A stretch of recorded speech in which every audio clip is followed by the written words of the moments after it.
Sturbridge conference Board. will now be recorded. And as you heard, the meeting will be recorded. And it is entirely remote, so we will be taking all the votes by roll call. So the first item is to approve the minutes of December 1st. After that, we have a public hearing at 6:35 regarding a proposed zoning bylaw amendment, Article 21, which would be the temporary moratorium of large-scale standalone battery storage systems. The other item on the agenda for the economic development presentation will be postponed until our February 9th meeting. After that, we'll have the town plan update, then old and new business, then adjournment. Has everyone had an opportunity to review the minutes of the December 1st meeting? Yes. If everyone has no problem with it, if we could have a motion to approve as submitted, that would be great. So moved. Yep. And a second, Wally? Yep. Okay, any other discussion? If not, I'll take a roll call vote. Wally, how do you vote? Yes. Yes. Sue? Yes. Dave? Yes. Dane? Yes. Brad, I know you just joined, but we just talked about approving the December 1st minutes. Seconded. Okay, I'll set with that. That's a yes, and then I vote yes as well. Very good. As it turns out, it is 6:35, so I guess we can open the public hearing.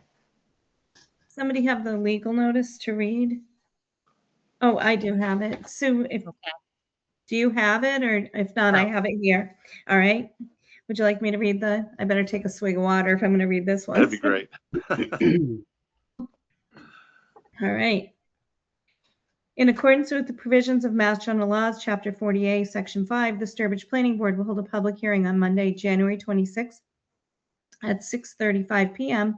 in the Center Office Building, second floor, located at 301 Main Street, Sturbridge, Mass., and/or by virtual means if circumstances warrant. And by the way, they do, in accordance with applicable law, to consider amendments to the town zoning bylaw. The proposal would amend the zoning bylaw by inserting a new Article 21, temporary moratorium large-scale standalone battery energy storage systems, which are defined as a system consisting of one or more battery modules for storing electrical energy with an aggregate energy capacity of 250 kilowatt or greater, and any equipment needed to support the safe and proper function or usage of the battery modules, and one or more physical containers providing secondary containment to any of the above. This shall not apply to storage systems accessory to residential uses or ancillary to other commercial uses. The purpose of this temporary moratorium is to allow sufficient time to engage in a planning process to address the effects of the construction of large-scale standalone battery energy storage systems and uses in the town, including environmental, fire, health, and safety standards of these systems, including but not limited to standards for the placement, design and construction, operation, monitoring, modification, and removal of such systems that address public safety, minimize the impacts on the scenic, natural, and historic resources, and to provide adequate financial assurance for the decommissioning of such installations. Additionally, this moratorium will allow sufficient time to study the impacts of such systems and develop appropriate zoning bylaws that will ensure that the installation of such systems will occur in such a way as to ensure the protection of groundwater and other natural and environmental resources and the health and welfare of the residents of the town of Sturbridge. The town has a significant watershed protection zone, and this moratorium would allow time to see if there are fire suppression options that would allow these systems to be safely used in this zone. Presently, the town has no zoning bylaw expressly governing the placement and use of these systems. During the time of this moratorium, the planning board will work to develop and enact bylaws in a manner consistent with sound land use planning goals and objectives. This moratorium shall be in effect through December 1st, 2026, or the date on which the town adopts amendments to the bylaw concerning battery energy storage systems, whichever first occurs. Pursuant to Chapter 20 of the Acts of 2021, this meeting will be conducted in person and may be conducted via remote means if circumstances warrant in accordance with applicable law. This means that members of the public body, as well as members of the public, may access this meeting in person or via virtual means. The web link has been provided. Every effort will be made to ensure that the public can adequately access the proceedings in real time via technological means. In the event that we are unable to do so, despite best efforts, we will post on the town's website an audio or video recording, transcript, or other comprehensive record of these proceedings as soon as possible after the meeting. Charles Blanchard, Chairperson. Thank you very much, Jane. You're welcome. Okay. Do you want to give us an overview? And Yes, so basically, as you're aware, I've been looking to create or craft a bylaw for battery energy storage systems. In light of recent court cases, battery energy storage systems are now treated as a Dover Amendment type use, which means that they've been deemed to be so needed by the state and by the governor, and subsequently through court actions, that they are now treated as an educational or religious use and are exempt from many of the laws that we would consider kind of necessary and prudent to the operation of placement of such facilities. So we can regulate them in terms of, reasonable regulations, so height, setbacks, bulk, things of that nature. And however, they can basically be placed anywhere, even without a bylaw in place. So it makes sense that we kind of protect ourselves and protect our communities by enacting some type of bylaw. I'm not too confident that the Attorney General's office is going to allow this moratorium to be put in place, as you're aware. However, I do think that it's worth a shot. And so I think we should follow suit of some other communities. As you know, a lot of towns in Western Mass are really being hit with many applications that are coming before them, so much so that they're really having a difficult time kind of keeping up with them. So I think that we should move forward with this. The board should support this. We should bring it to town meeting and see if the voters support this. And at the same time, we should be working on a bylaw to try to safeguard the community and our residents and our natural resources. So that's my recommendation, that you vote to support this at town meeting. very good, Jane. Thank you very much. Any comments or questions? Wally, do you have any concerns, questions? Oh, no. Thanks. Sue? No, I don't. Okay, Dave? Okay, Dane? No, I feel like we discussed this at the last meeting. Right. Okay, thank you. Brad? No, same sentiments. I think it's the right thing to do right now, and I agree with Dane. We kind of discussed this at the last meeting, so Good. Okay, thank you. Kevin, do you have any comments or questions? Sure. Full disclosure, I'm the chair of the Brookfield Planning Board, and we're dealing with some of the same issues around these battery energy storage systems as you are. So I wanted to attend this meeting to see what you were doing in terms of the moratorium amendment. I hear what you're saying about not being confident that the Attorney General's office will approve this moratorium. Are there examples of where the moratoriums have not been approved by the AGO? Yes, there are many.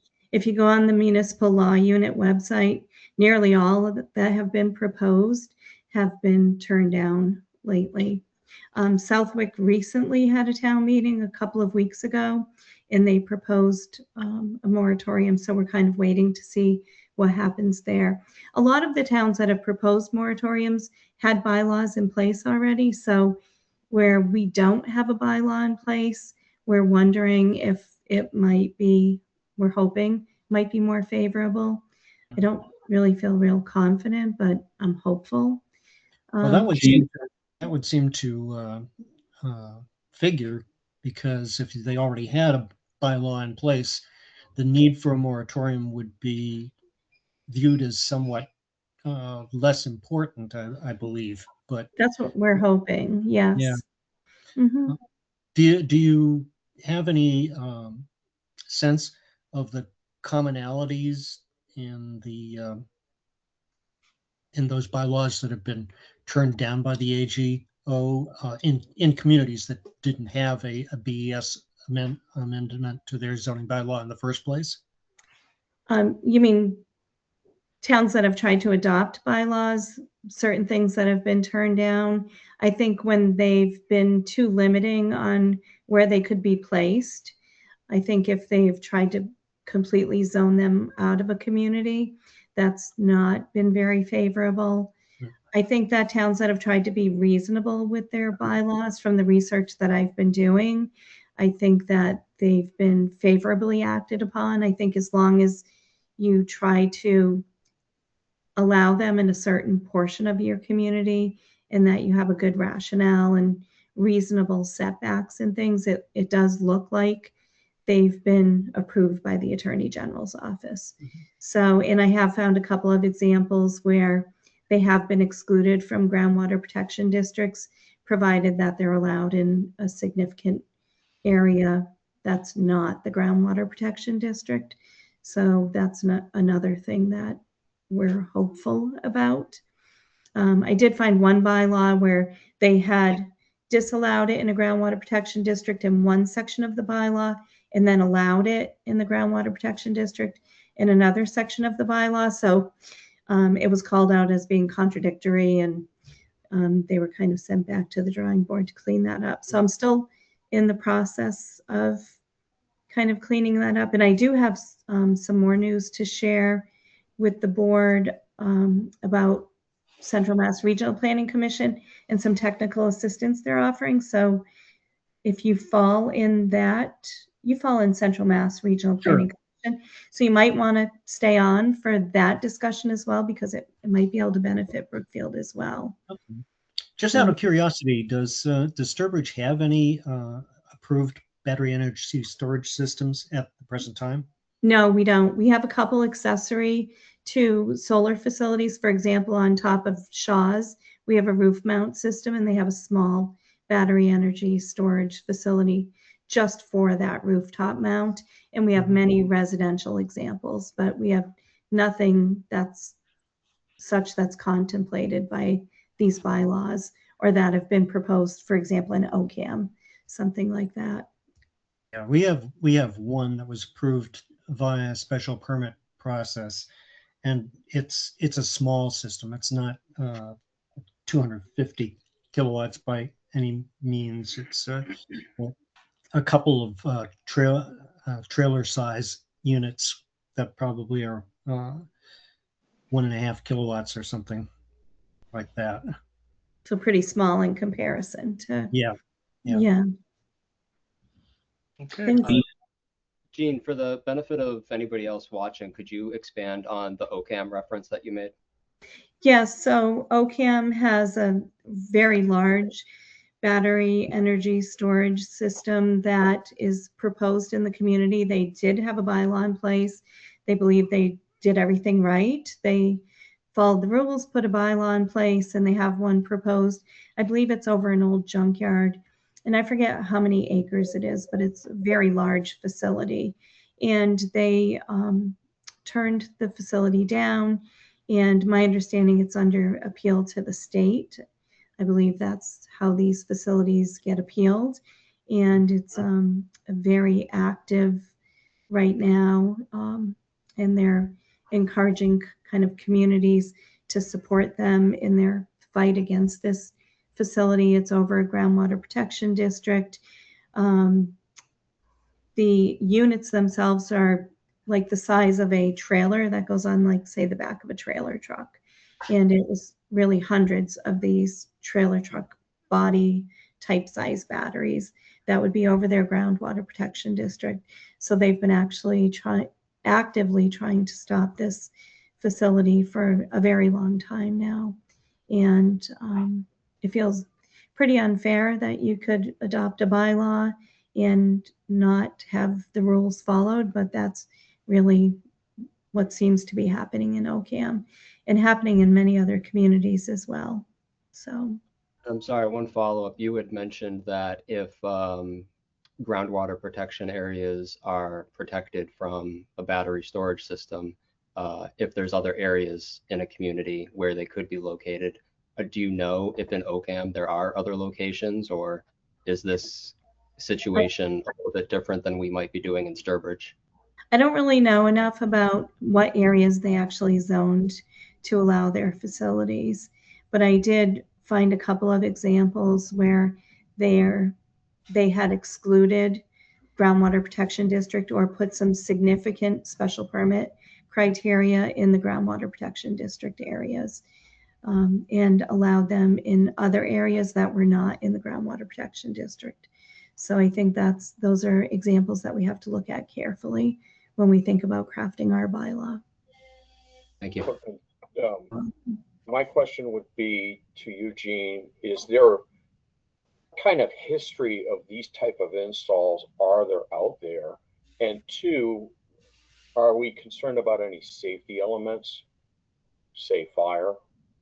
Well, I think yeah. So I think that's really the purpose of the moratorium. So I don't really have all the answers that you're asking tonight. And I think that, that's really why I'm hoping that the moratorium gets approved so that it gives us time to carefully study all of these issues. So, battery energy storage systems have been out there, and, we're getting more and more familiar with the small residential ones, but the larger ones, they're really kind of beyond my area of expertise. And, we've been talking about this in some of our staff meetings with fire and police and, DPW and our conservation agent, trying to get a better handle on what some of the issues are. And, we're learning more and more that, it takes, thousands and thousands of gallons of water just to try to put out even a small residential battery or a car battery if an electric vehicle goes up in flames. So, these are the things that we need to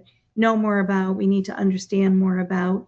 And that's the reason that I'm recommending the moratorium, because I don't have all the answers. We need to really carefully look at this. We need to learn more about it.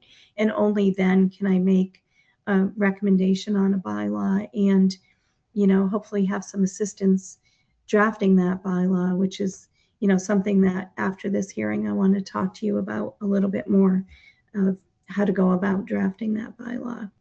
Well, that was kind of my question: is there a confidence level on, having not gone through working on these kind of bylaws or things before, our confidence level in potentially getting the bylaw completed before the annual meeting? We won't get it done before the annual town meeting. The warrant deadline was January 15th. So we have a placeholder for the moratorium. So we're going to concentrate on getting the recommendation in tomorrow for the moratorium.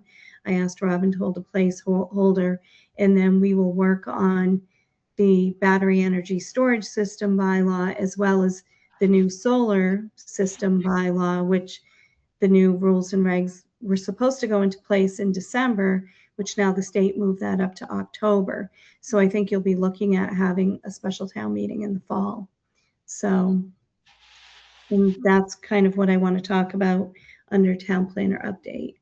Okay, thank you. And Dave, one of those things that you had brought up, the fire issue is certainly one of the big ones. When I was in Southbridge, there was a large facility proposed there, and they were talking about the requirement of having a 6-inch water main be brought up to that site just for that reason. So it is kind of a big issue.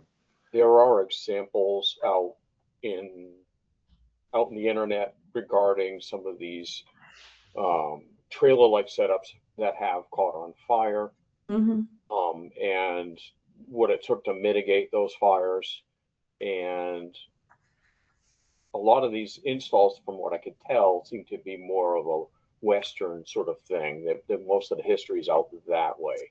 Yes. And now we're trying to apply these type of systems in a much wetter, more fragile environment than I think one would consider a dry Western environment would be.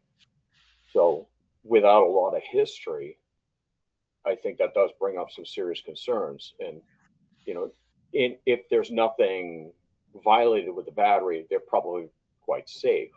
But if they overheat, they leak, they catch on fire, we're going to use something to try to put out these fires, whether it's some kind of chemical or clean water, I think that's where this opens up and becomes a big problem. Right. Okay, Janae, it is a public hearing. Do we have anyone in the public watching or ready to comment? Do you know? Nope, there's no one else. And there was no call-in or anything, so.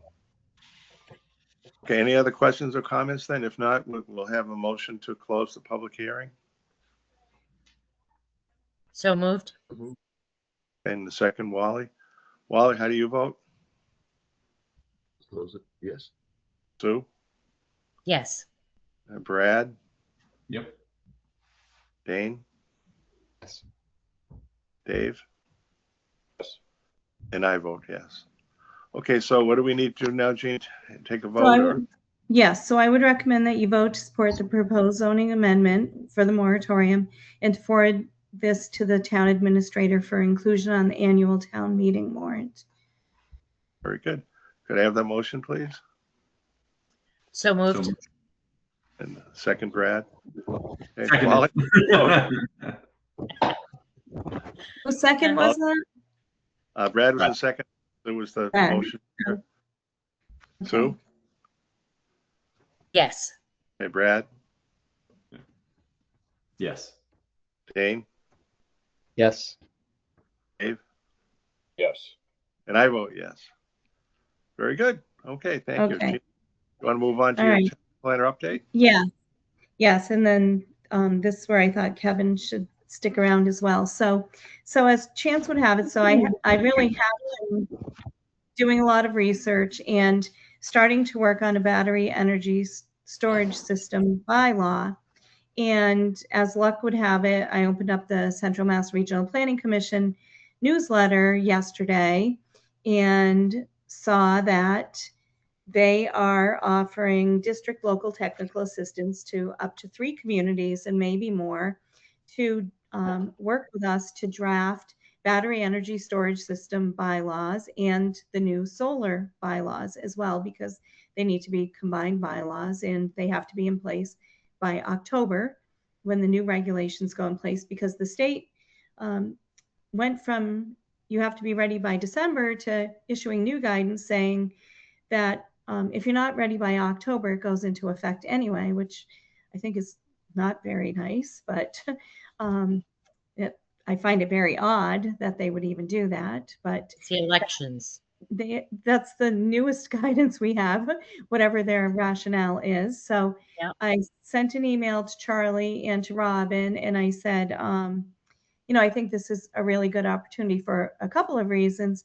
Number one, there's no way we can't get it on the April annual town meeting. I thought maybe we could even get it on the special town meeting. I don't even have the final set of regulations for the solar. So I was just really dreaming to think that I could get this done. Number two, as you know, I'll be retiring this summer and will not be here to take you through a town meeting in the fall, although I did speak to Robin and I was willing to come back to do so. However, this really kind of gave you continuity. You have a person here that will get you through to the end, and it won't be dumping it on the new planner. So it's not just that I kind of want to get rid of it. It's just I'm thinking about, continuity for the long range. And so Charlie and Robin both thought that really was a good idea if we could manage to get into the queue with Central Mass Regional Planning. So I reached out to Ron this morning and he said, we already are working with 3 communities, but we do have additional capacity and we'd be happy to work with Sturbridge as well. And so Kevin, I encourage you to reach out to Ron Barron because it sounds to me like they're willing to take other communities on. So we have Ron Barron from CMRPC is coming out to meet with the board February 9th to do a kickoff meeting. So they'll be working not only with us, but a few other communities as well to try to help everybody get through this process and not to do kind of a one size fits all, but really we'll have kind of their collective expertise. CMRPC actually has quite a few planners working there now, and they'll have dedicated staff that will be just working on this issue with these communities. So we will have access to planners that this is really what they're doing. So they'll be very well versed with these regulations, much more so than me. And it will kind of free me up to finish up the big projects that I'm working on for the next 6 months, which is basically what I'll be here for is 6 months. I'll be giving my official notice when I report to the select board on February 17th, but it's no secret. My last day will be August 10th.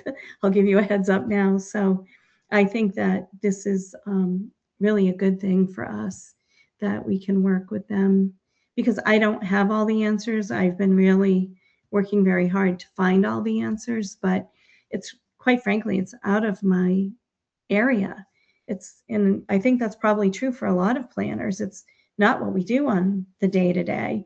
It involves so many aspects of things that it's just not what we're familiar with. I'm working with the fire department and conservation agent, and we're all trying to put our heads together on this and figure out what makes the most sense, and with our DPW director. And then as we start talking about groundwater protection district, we think about, well, the campground, the Sturbridge Retirement Cooperative, the condominiums, they all have water supply as well that have their own zone delineation. So it's not in the town's groundwater protection district, but they have their own groundwater protection district. So every time we think of one thing, it opens up another issue or another question or another discussion point. So I think for me, I'm very happy to have more help with this. So hopefully you're as pleased with this as I am, and I look forward to being able to work with them.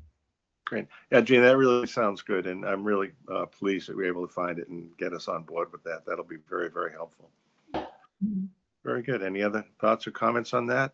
If not, Jean, do you have anything else for your report? Update? No, that's my abbreviated report for tonight. So okay, so we have a meeting on the 9th. February 9th, and then we also have one on February 23rd. 23rd. Great. Very good. Any old or new business from anyone? Wally? No. Old or new? Sue? No. Brad? No. Dane? Nope. Dave? No, sir. The other thing I noticed, it looks like, Gene, that that Italian restaurant next to Guerreri's doesn't seem to be moving along very much. I know from your previous update, they were hoping to sort of maybe open up in January, but it doesn't look like much has been going on there. Well, I think they are waiting for their liquor license. So they went to the select board, I think, in January. So that takes a little bit of time to get that approved, and then needed to get a new health permit. And then he's also converting half of the facility like into an Italian market. So, and he does have 2 other restaurants. So, he said he didn't really want to rush things. He just wanted to do things right. So he did come to the design review committee last Monday, was it, Janae? The first meeting in January, he did come to design review with his sign proposal. Did he have updates, Janae, at that time? Did the Mongemelli have any updates? I think he was still proposed for January, but he got his sign approved. Okay. Great. Okay, let's move it along. That's good. Mm-hmm. Okay, if there's nothing else then, could we have a motion to adjourn? So moved? Sue? Second, Wally? Yeah. Sue, how do you vote? Oh, yes. Yeah, Wally, yes. Sue, yes. Yes. Yes. Brad? Yes. Dane? Yes. Dave? Yes. Great, and I vote yes. Have a great evening, everyone. Thank you. Yeah, everybody. Thank you very Thank you much. very much, Charlie. Take care. Thank you.